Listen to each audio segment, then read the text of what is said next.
So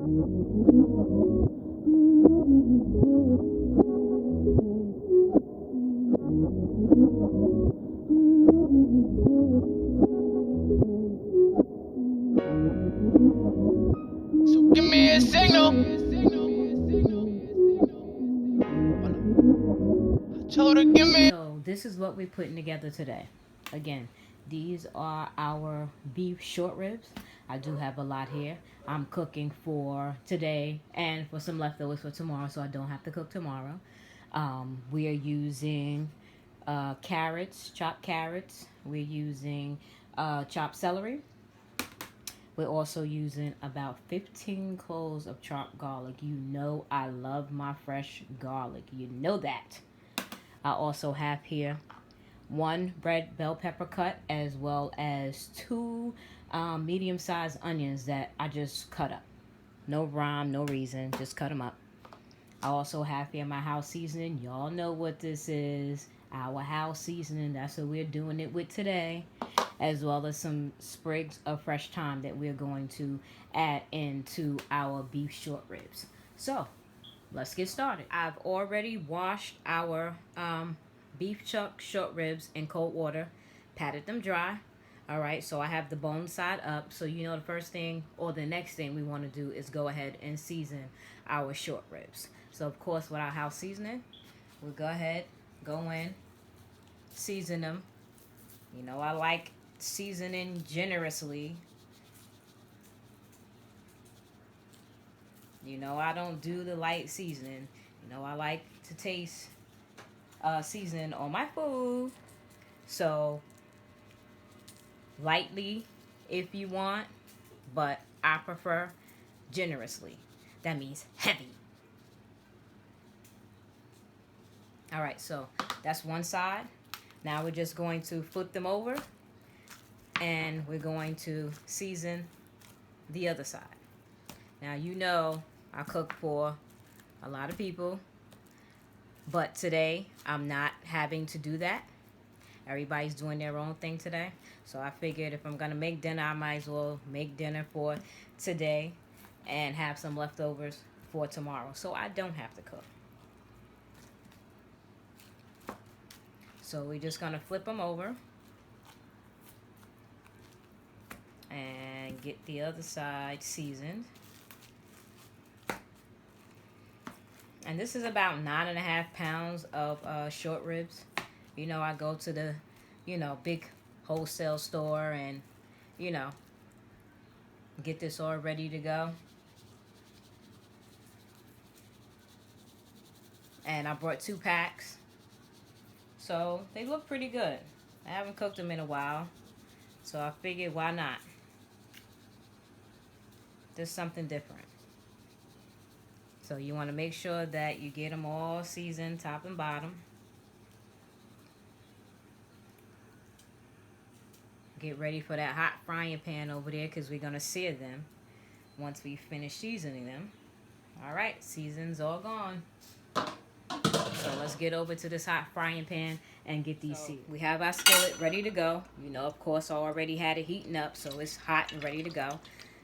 You know, I pour a couple of spins around the pan of olive oil. And again, this pan is already hot. Just going to wait a couple of seconds for the oil to just get a little hot. And then we're going to add in our short ribs to the pan.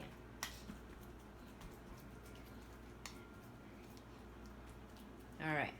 So, one by one,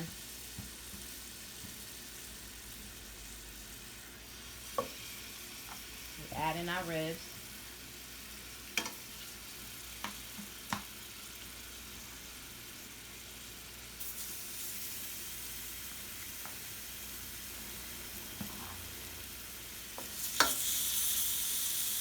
Because we're going to sear them.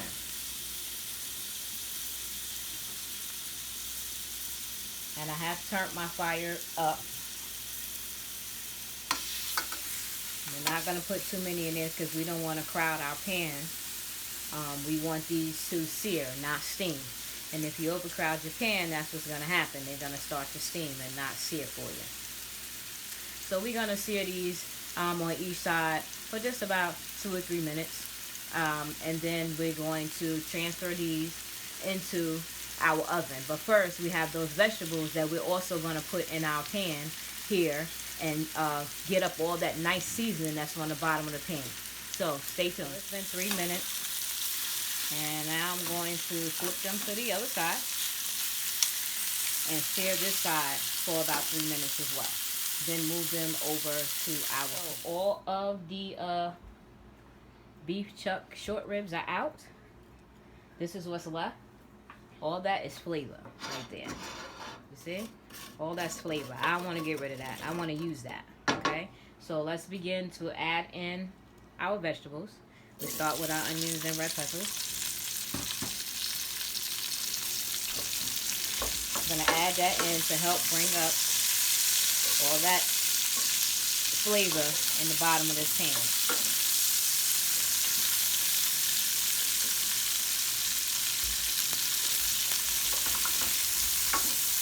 Now that's just the onions and the red pepper. Now we're going to add in our carrots and celery. I had some baby carrots that I just cut in half and, you know, chopped them up. No rhyme or reason, like I said.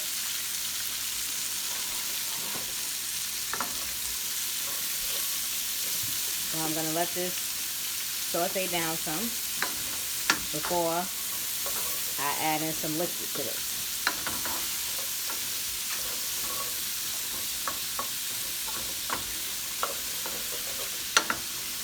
So you want to just make sure you move your vegetables around the pan.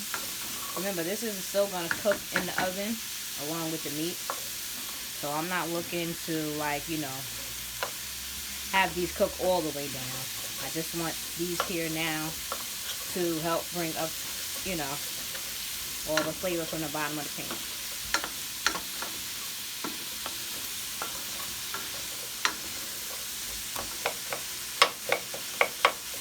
Again, I wish we had smell alive vision because, oh my goodness, it smells wonderful. So we're going to let this go for about 3 or 4 minutes. Then we'll come in and put in some liquid in here. So it's been about 3 minutes. Now, I have some red wine that I'm going to use. We're going to pour in about a cup. Now, only use the red wine that you're going to drink, okay? You're not going to cook with wine that you don't drink.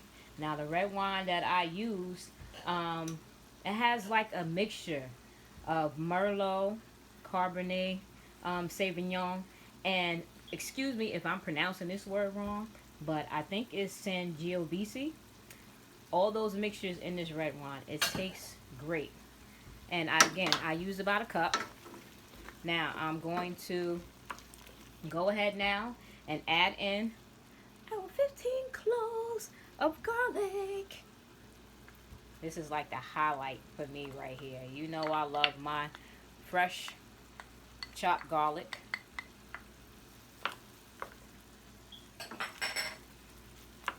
And we're going to let this cook down a couple of minutes. Then we're going to come behind this with our beef broth. See? Make sure you scrape the bottom of your pan because you want to bring up all that flavor.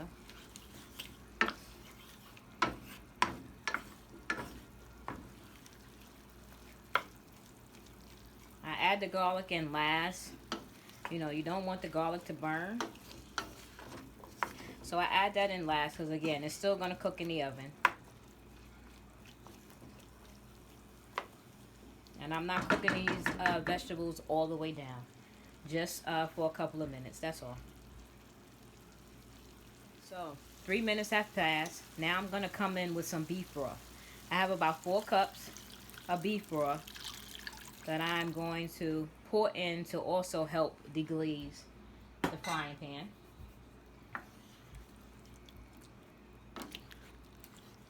for me, it's steps. You know, these are the steps that I like to take. You could just pour everything in all at one time, let it reduce down a little bit. And you could also put these short ribs right in here and cook them right on your stove. You know, put a top on it and let them cook for like anywhere from like 4 to 5 hours.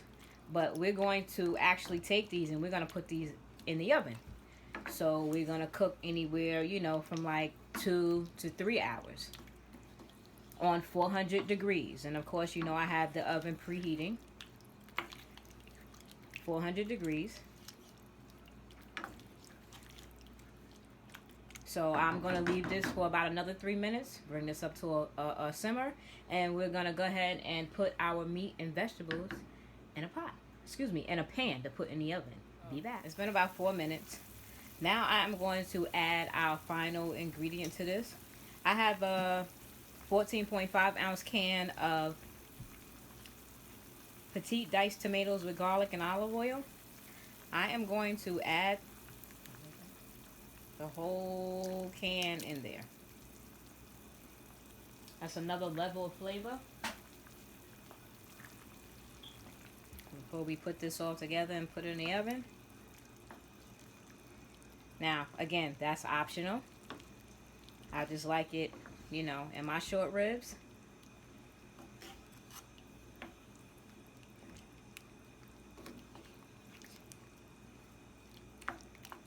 I can't tell you how amazing this smells. Smells so good. So, let's take this out and put our ribs in the oven. Alright, so meat is out of our pan. So now I'm going to take the time and we're just going to place it.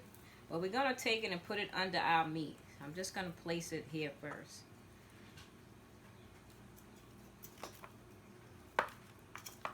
And we're going to take our time and, you know, place it up under your meat. If I can get it back out of here. I done packed it in here so good. I didn't think I was going to have enough room, but ha. No. I was like, you got to go in here. I'm not going to use a lot of time, but it does make a difference when you're using fresh thyme. If you don't have fresh thyme, that's fine. You can use regular thyme. And I'll just put it all around. Now, we're going to take our nice little liquid here with the wine and the beef broth and all the vegetables, and we're going to pour it all on top of here. So, I have our vegetables and our sauce here. So now I'm just going to take this and pour it all over our meat. Now, if you notice, when I fried this or seared the meat, I did not use flour. I just went straight into the pan. I don't need my sauce thickened. I don't want it thickened. You only use that flour when you want to thicken up your sauce here. I don't need to thicken mine up. I'm fine with the way it is. It's not that loose. Or not that noticeably loose, I should say. So I don't want to thicken it up. You know, and if you do, that's fine. Just make, you know, a little flour slurry, you know, a little flour and water or beef broth or whatever. And you could have poured it into your sauce before you pour it onto your meat. But I'm not going to do that. This is fine the way, you know, that I have it. But again, if you want to thicken it up, you know, use your flour. You can either cover the meat with the flour before you sear your meat, or you can put the flour and water mixture together and put it in the sauce before you take it off of the pan to thicken it up. Alright, so we're going to put this in a 400 degree oven. I'm going to check on it in 2 hours, but more than likely we'll go to 3. And we'll see you back then. Alright guys, so I just took out the short ribs. They had been in there for 2 hours, 2.5 hours rather. And I'm just taking the juice and basting it. They are done. They are nice and tender. If you feel like you need to put them in for a little longer, that's fine. I say like another half an hour, depending on how thick the beef is. Like I said, you can usually go up to like 3 hours. If you're doing it on the stove, you're talking like 5 hours. But this is perfect right here. 2.5 hours in the oven on 400 degrees. So I'm just basting the meat now with the juices. And we're going to get this plated up. And there you have it. Short beef ribs with Lolo. Hope this was good enough for you to try. Until next time, enjoy.